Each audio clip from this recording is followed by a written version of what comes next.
Eu estou aqui na tribuna, senhor presidente, porque entre os diversos pronunciamentos que nesta tarde foram apresentados, me chamou a atenção e que tem sido recorrente na narrativa do Partido dos Trabalhadores. O vitimismo em relação às fake news. Isso quer dizer simplesmente que o PT está provando do seu próprio veneno. Porque em junho, quando o Tribunal Superior Eleitoral, de acordo com os partidos políticos, para reprovar a distribuição de publicações falsas na disputa eleitoral deste ano, o PT se recusou a participar deste acordo que foi firmado por 31 partidos políticos, exceto o PT. Ora, se não quis se comprometer com a lisura e em não usar fake news no processo, por que agora reclama de estar sendo vítima das fake news ou das notícias falsas? Hoje, por exemplo, já tem uma espalhando por milhares de redes sociais que um muro na UERJ, a Universidade Estadual do Rio de Janeiro, foi pichado com manifestações racistas e também com o símbolo nazista. Isto foi publicado no dia 11, agora de outubro, em pleno andamento deste segundo turno, tão disputado e tão aguerrido e tão guerreado. Este fato do muro da UERJ aconteceu há 10 anos. 10 anos e agora está sendo revivido como se fosse uma coisa atual. E quem tem o interesse de divulgar esse tipo de fake news, recorrendo a esse veneno que envenena um lado e envenena o outro? Pau que bate em Chico, bate também em Francisco.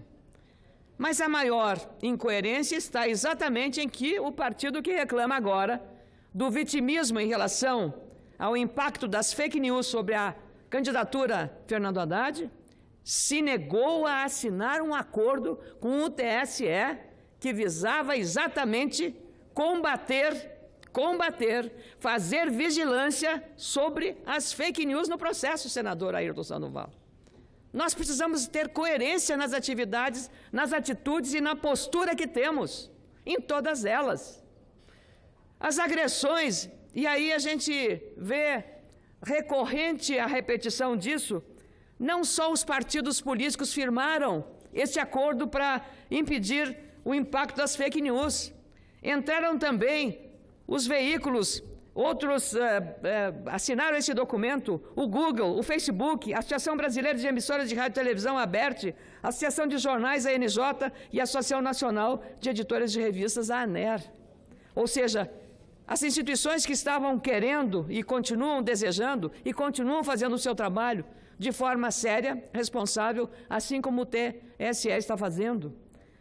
Eu também lamento profundamente a ameaça que a presidente do Tribunal Superior Eleitoral, Rosa Weber, recebeu através de uma mensagem virtual.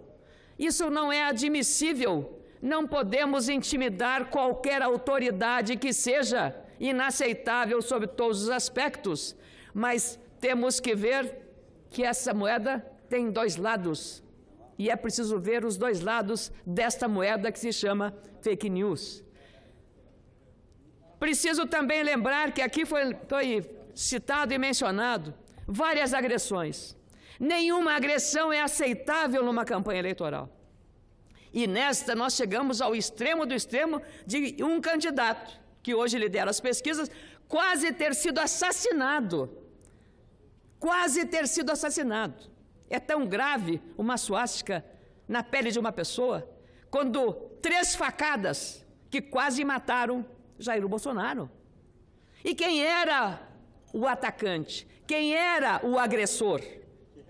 Aqui Se eu não tivesse responsabilidade, poderia dizer, foi o partido tal e o partido tal, porque ele se dizia seguidor. Ele era militante. Aliás, eu estava na rede dele, atacada, criticada como ter roubado projetos legislativos. Veja se isso pode acontecer numa mente sã. Mas é evidente que não era uma mente sã aquele agressor que lá em Juiz de Fora quase matou Jair Bolsonaro. Essa é a questão, mas isso não é mencionado. É grave a suástica, é gravíssimo facada num homem para matar. Aquelas facadas não eram para atemorizar, eram para matar o candidato. Por um objetivo político, não sei, não tenho autoridade para dizê-lo. A única autoridade que tenho é dizer a verdade, que isto aconteceu, e esse é o fato. Porque a própria investigação não permitiu que o acusado viesse a público falar. A polícia não deixou. Também não posso suspeitar das razões que levaram a polícia a não permitir que ele falasse para a televisão, para a imprensa brasileira. Foi o ato mais grave de uma eleição. E ainda o candidato vive as sequelas daquela agressão em Juiz de Fora. Então, se existe violência, ela está dos dois lados dessa trincheira da disputa eleitoral. E essa choradeira, esse mimimi que aqui vem, precisa ser visto pela coerência. Por que o partido não assinou o acordo que visava controlar e combater as fake news? Por quê? Porque imaginou que só ele poderia fazer isso. Só ele poderia fazer o ataque ao adversário, mas aí agora experimenta o veneno que ele queria inocular no seu adversário político. Não adianta. Aqui se faz, aqui se paga. É assim que as coisas acontecem. E aqui me valho também, caros senadores, já estou concluindo esta manifestação, porque isso tem sido recorrente aqui, em relação ao impacto desse processo nesta eleição que está acontecendo aos olhos do mundo. Que Brasil é este? Eu espero que esse Brasil saia um Brasil pacificado. Porque não é o clima que nós estamos vivendo hoje que nós precisamos viver e conviver. É um clima de entendimento, de diálogo. Até o candidato que se negava antigamente, o partido, a reconhecer um diálogo respeitoso, agora está propondo uma aliança com o país, unificar o país. Se tivessem feito isso anos atrás, em 2010, um pouco antes de 2009, o Brasil seria outro. Se nunca tivessem dito nós e eles, o Brasil seria outro. Seria outro, teria uma sucessão tranquila, uma transição serena, mas não isso que nós estamos vivendo agora. O nós e eles agora está valendo. E, de novo, é o mesmo veneno. O veneno que vale para um agora está valendo para outro. Por isso está ardendo, porque pimenta no olho do inimigo é colírio. É isso, senador. E eles acham que não. E quando vem para si este veneno, reclamam, batem em pé, tudo mais. Quero respeitar o tempo, apenas me recorrendo aqui a um texto primoroso da jornalista Miriam Leitão. PT prefere a narrativa a encarar os erros. Quero que esse texto seja transcrito nos anais do Senado, porque ela conclui esse artigo dizendo o seguinte: as fake news contra o candidato Fernando Haddad já chegaram, segundo uma fonte ligada ao partido, à casa do milhar. Elas têm reflexo na candidatura. O problema mais sério é que essas mentiras patrocinadas estão atingindo a própria democracia. O país terá que ter antídotos mais eficientes, mas o PT errará de novo se acreditar que foram as mentiras que criaram o problema atual. Mas o PT errará de novo se acreditar que foram as mentiras que criaram o problema atual. Foram as verdades que eles não têm conseguido encarar.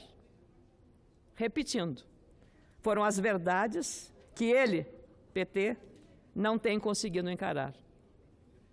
Essa verdade é a que está em xeque, é a que está sendo vista e é a que está sendo entendida pela população brasileira hoje. Dita, aliás, por um dos líderes mais próximos do PT, Cid Gomes, num pronunciamento que fez segunda-feira em Fortaleza. Essa é a verdade, nada mais que isso. O veneno e o feitiço se virou contra o feiticeiro. Simples assim. Muito obrigada, presidente.